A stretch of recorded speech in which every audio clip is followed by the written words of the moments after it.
The ideas expressed in the following presentations are those of the speakers and do not necessarily reflect the views of ACI or its committees.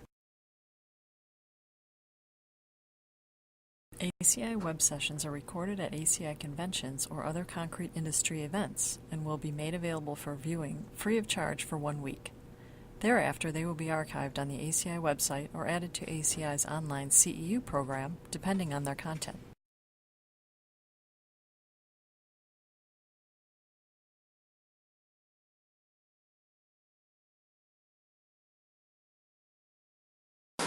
Saeed Fathali, Director of Seismic Solutions for Structural Technologies in Anaheim, California. He's going to talk about revitalizing a community space using performance-based seismic design. Thank you. Hello everybody, and thanks for making time for this session and for my presentation. The story that I'm going to tell you today is about implementation of performance-based seismic design in a project that was intended to revitalize one of the busiest and most awesome locations on the UC Berkeley campus. This is an area that if you go, there is always something really fun happening. I'm going to give you a brief introduction to the project, and I'm going to explain what made us choose performance-based seismic design, which I'm going to call PBSD from this point on in this presentation. And I'm going to talk about the methodology that we adopted to pursue that and some of the benefits that we could gain from our choice and some of the challenges that we faced. And also we thought about sharing with you some of the lessons that we learned. I'm going to present the work that was done by a team that included Bret Lizundia as the principal and Francisco Parisi as the project manager from Rutherford and Chekene. I was the advanced seismic analyst during this project with RNC, but now I'm with the structural technologies. So this is a 3D that I'm using to show you all of the things that were happening in this project. You can see the Sproul Plaza, which is a very iconic spot on the campus. This is the MLK Hall, an existing building that was going to be renovated by adding 2 buildings next to it connected to the existing building. We have Eshleman Hall, which was going to be demolished and built again as a new building. This is Eshleman Hall, which wasn't affected. We have the Cesar Chavez Hall, and we have Anthony Hall, which is not shown here. So a lot was happening that included retrofit of an existing building that was going to be expanded by new construction. Next to it was another new construction. The 2 buildings were connected to each other by a pedestrian bridge. And then we have the retrofit of the plaza and evaluation and retrofit of 2 other buildings. And all of them were happening at the same time. So I'm going to use MLK and Eshleman Hall to make my points and share my story with you. Starting with MLK, you can see the MLK in the background during the speech given by Dr. Martin Luther King. About 8 years after the building was designed and constructed. The building is a 5-story building. The lateral force resistance system is concrete buildings. Shortly before we start our project, the building went through a retrofit, which was intended for the existing building, not knowing that the building is going to be expanded. The budget was passed surprisingly, and the previous team had no idea that's going to happen. So that was number one main complexity of the project, to make sure that we don't make the existing retrofit obsolete. 50 years after that, some of the things haven't changed, but some things changed around there. One of them was the idea of expanding this MLK Hall to go from about 120,000 square feet to 150,000 square feet. And there will be 2 buildings with their own lateral force resistance system, which was a special concrete walls connected structurally at every level to the existing MLK Hall. For the Eshleman, on the other hand, when we started the project, the existing building had gone through a series of evaluation and retrofit ideas to just make sure that within the next few years, the building is safe enough for the students to use. The idea wasn't fixing the building for a long period. But again, the project got funded by a student initiative, and they decided to demolish the building and building something like this. The team that worked on the project, the architect was MRY, Structural Engineering RNC in San Francisco, whose work was peer-reviewed by Tipin Mar. Then they were together, and directly was peer reviewed by TB Moore, and then UC Berkeley have their own seismic review committee that oversees the development. And the general contractor was McCarthy and Company. So the idea of going to the performance-based design was pretty much dictated by all the complexities, layers of complexities in this project. We had an existing building that was recently retrofitted, was going to be connected to 2 new buildings. The existing building had BRB frames used for retrofit. The diaphragms were retrofitted by FRP. Some of the walls were retrofitted by FRP. Then that building would be connected with a new building, Eshleman Hall, with serious torsion or irregularity, and the 2 buildings would be connected together. So given the state of practice in the Bay Area and the 2 firms involved as the structural engineer of record and the peer reviewer, and on top of that seismic review committee, we knew that if we want to understand the behavior of these buildings, advanced analysis is our only option. But we also knew that to sell the idea to the other members of the team, we knew that by implementing performance-based seismic design, we're going to be able to come up with a linear design, and that is achieved by avoiding a series of conservative considerations by the code prescriptive. So whenever we deal with complexities and we follow the cookbook, the easy way to address that is increasing the conservative involved in the process. So by untangling all of those layers, we could promise the team that this way is going to result into some benefits. To show you some pictures that explains that complexity that I'm talking about, just looking at the cross-section of Martin Luther King, the cartoon over there, the green shows the existing concrete walls, some of which were retrofitted to go through plastic hinging and flexure just above the lower plaza. But now there would be a new building connected to this building. And the challenge was how we design that in a way that despite that they're connected to each other, every building takes on its own responsibility. We didn't want the new buildings dump new loads into the building that was recently retrofitted. And as I mentioned, there will be different systems that would be connected to each other. You see in the lower picture, and the bridge that would connect the two structures together. So the methodology that we put together basically with the help of the peer review team had 4 main chapters. Number 1, we had to decide about the hazard levels. We went through a series of discussions about modeling assumptions about the elements in our analytical models, what kind of analysis framework would be suitable for this project, and what would be the acceptance criteria. Starting from the hazard level, we had the site-specific response spectrum for 3 different levels of hazards. Earthquakes with return period of 225 for the existing MLK, some of the elements, that was the expectation. We had the 475 and 975 return period for the design level and MC level of new construction. One thing to highlight here is the free field spectrum that was constructed. Later on was adjusted by the base slab averaging per FEMA 440 for the embedment effect of the huge foundation that was under all of this structure. And that was super beneficial at the short periods for these structures, something that if we hadn't tapped on, again, we would deal with those conservatism that we wanted to avoid and score points as we move on through the project. In terms of the modeling, I think the previous speaker made my job a little easier. We had all of those discussions, how we model the concrete walls, frame elements, what are the assumptions for the diaphragms, where we model them as area elements, moving from ETABS model to the performed 3D models. We included the soil foundation structure interaction using the spring elements, for which we conducted bonding analysis because we had 2 sets of values for the soil parameters, and then we had the discussions about ground motion orientation when we did the actual response history analysis based on the location of the building versus the dominant faults.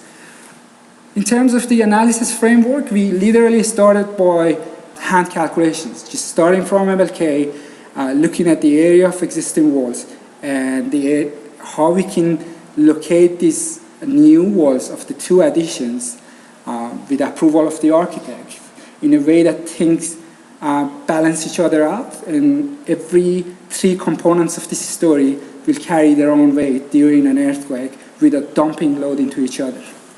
And then from that point on, we built a nonlinear model, but again, we started with the most simplified way to understand the behavior, which was the pushover. So we started with the base building, the existing building. We knew that the building hasn't been retrofitted for something substantial, given the limited budget. And that was established by the pushover. You can see in the red line, beyond a very small amount of drift, there would be a story mechanism. And they were aware of that.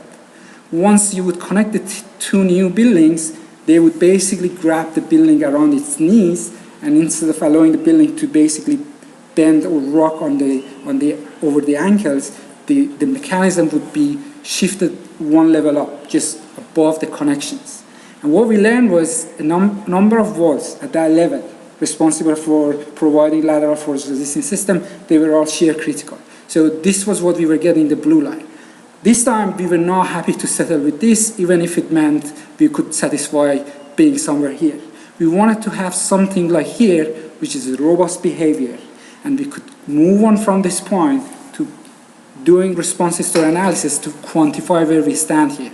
And we knew how to do that. We knew that if we use FRP material on these walls, we can change their behavior from shear governed to flexure governed.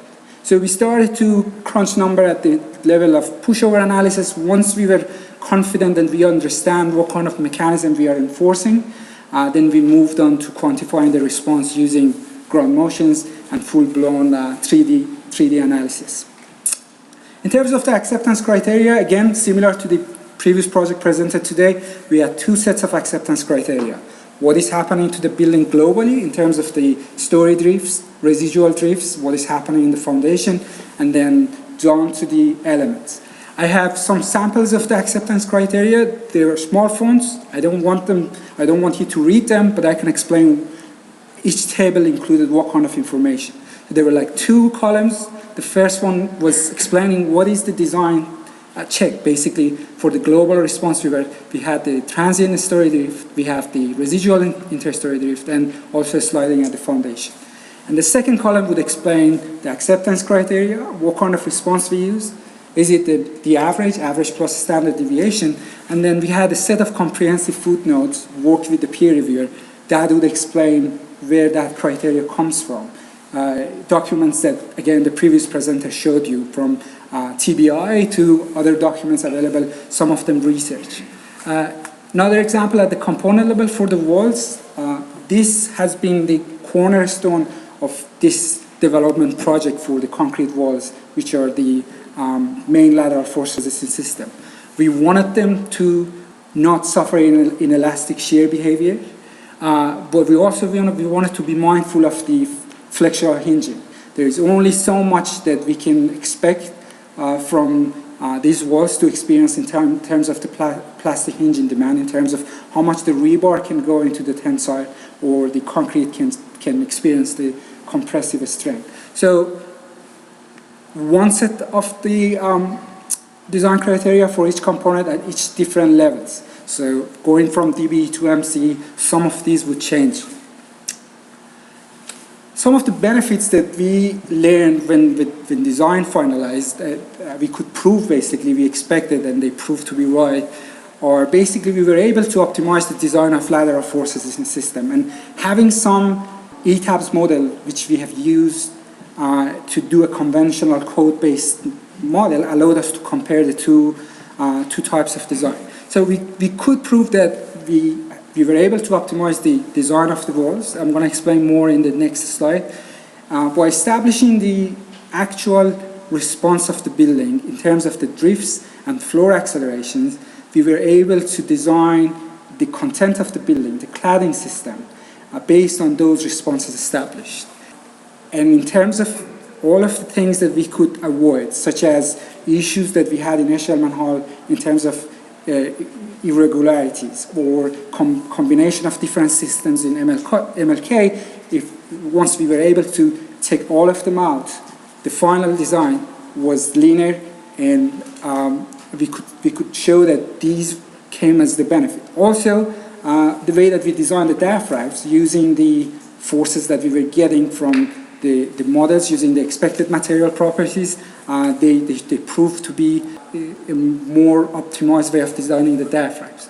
In terms of the lateral force resistance system for the MLK Hall, the challenge was again making sure that the new MLK Hall, which is existing +2, would not experience more forces at the levels that they were retrofitted before. And that was established by doing performance-based design and establishing the nonlinear response of the building.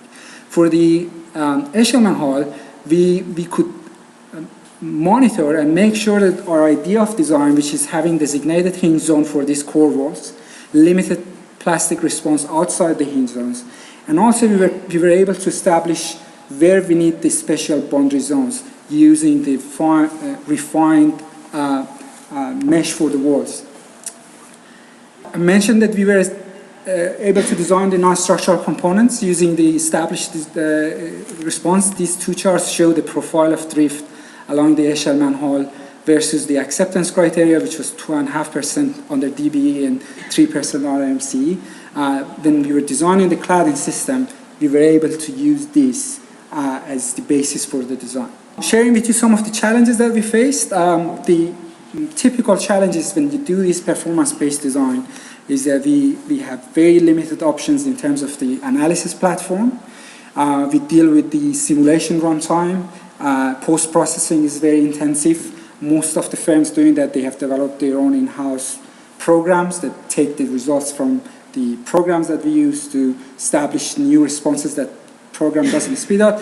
And the fact that sometimes a 1-minute simulation, an earthquake that is supposed to be 1 minute, takes hours and hours to go through the simulation. So that's the typical thing that everyone doing that is facing to some extent. The two that I want to highlight today are the issues that we faced when we wanted to model the behavior of the walls retrofitted with FRP, and also something that we learned as the new lessons coming from the earthquakes that happened during the course of that project.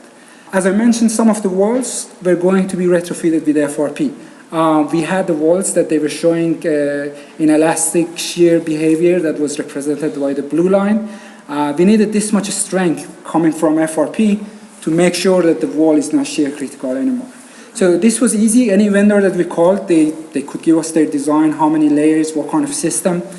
And at the DBE level, this is all we wanted to know. We knew that the shear strain demand is small enough that we can use the existing formula and rely on.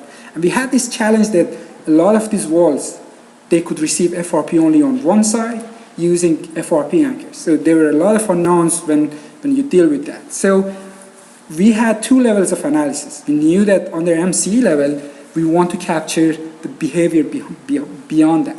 And we dug in the industry and contacted the vendors, and we did a literature review. We learned that there is not substantial evidence that we can assume that we're going to have something like this to replicate the existing ones. So internally, this time we sided with the conservatism.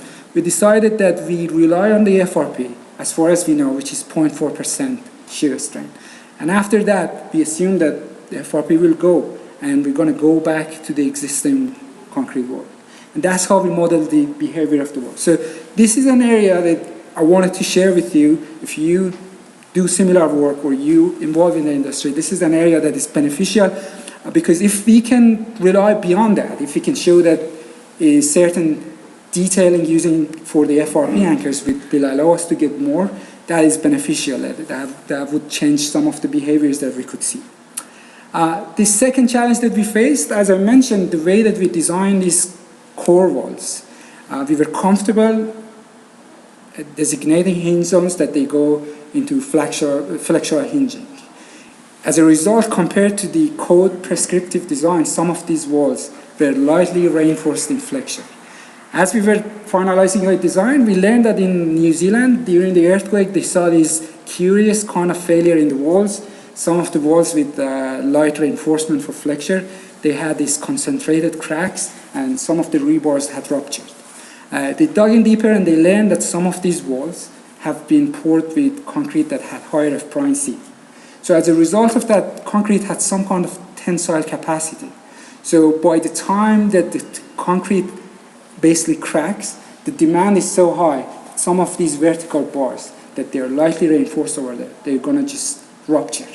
So we knew that the way that we have designed our walls, we are close to the minimum reinforcement. So we needed to go back and we check, doing section analysis, that if our concrete goes from 0 tensile capacity to something higher, like in this case 6.7 square root of F.C, the way that we had assumed about the behavior of the wall in terms of moment curvature wouldn't be affected.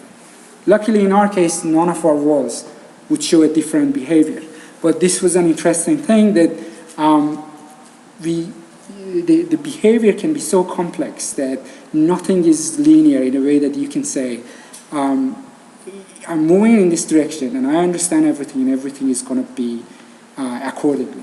You pour your wall with higher F.C, that introduces a different kind of challenges. So I'd like to end my presentation with 4 points that I personally took from this project and a number of other projects involving performance-based design that I have done, and also have done peer review. So what I think about performance-based design is something that when we can justify doing it in terms of complexity like this project, and when we have the capability, we should do it regardless of the benefits. My presentation highlighted some of the benefits we gained, but that should be the rewards. When there is a good reason for that, we have to do that. However, I'm not promoting that any project justifies that. Whenever you can do something by free body diagram, you should do that, because that will save you more time for the more important things that I'm going to talk about. The other reason that I think performance-based seismic design is very important, and we have to be more open to it as we move forward, is we are going to enter the 3rd generation of seismic engineering, which is going to think about resilience-based design. If you're following that discussions, as we want to think about the function of the building in the aftermath of an earthquake, the more we know about the actual response of the building in terms of the drifts, floor accelerations, the damage states of different components, the better we can pursue that idea of resilience-based design and communicate our ideas with the owners and developers. So that's my pitch for the performance-based seismic design. The thing that I think we have to be mindful is this is a very powerful tool for the people who enjoy numerical simulations, technical discussions. This is very rich. And doing peer review, I have seen that sometimes that gets so center of the focus that we forget that before getting to that, we have to make sure that we understand the behavior doing capacity design. As I showed for the MLK Hall, before doing any of this, we wanted to make sure that we understand what kind of behavior we're getting from this building. The 3rd point is the importance of the peer review team. This project was lucky. People at Tipping Mar, they were awesome. And I have been lucky to learn from the people who do this peer review over and over again that the job of the peer review team is helping, not scoring points, not getting into curiosity adventures. And that's very important, because if we want to encourage each other to do that, we're going to peer review each other. So always keeping in mind that the job is helping each other. And finally, all of these things that we did for this project, they were more effort to detail things. When we wanted to connect the 2 buildings together, when we wanted to detail the FRP because of the architect demands, we spend much more time coming up with good ideas for those. So as you get into this kind of efforts, make sure that you strike a balance between crunching numbers and thinking about the end product, which is being constructible and being economically feasible. So these were the 4 points that I took away from this project, and I'm hoping that it's going to be useful for you too. Thank you so much for paying attention. Can you go back to the shear stress curve you were showing? Yeah, this one. So may I assume this one is the capacity curve, like a similar to capacity curve? This is a backbone curve. So you were saying that you strengthen the structure to make it brittle? No, so the blue line showed what the state of... The blue line is down strengthening, or there's no strengthening, right? This is the existing wall. Yes. So you're saying that you apply retrofitting, increase the capacity, but assume a brittle behavior, like a sudden drop in the capacity. Is that what you're describing to me right now? It's not that.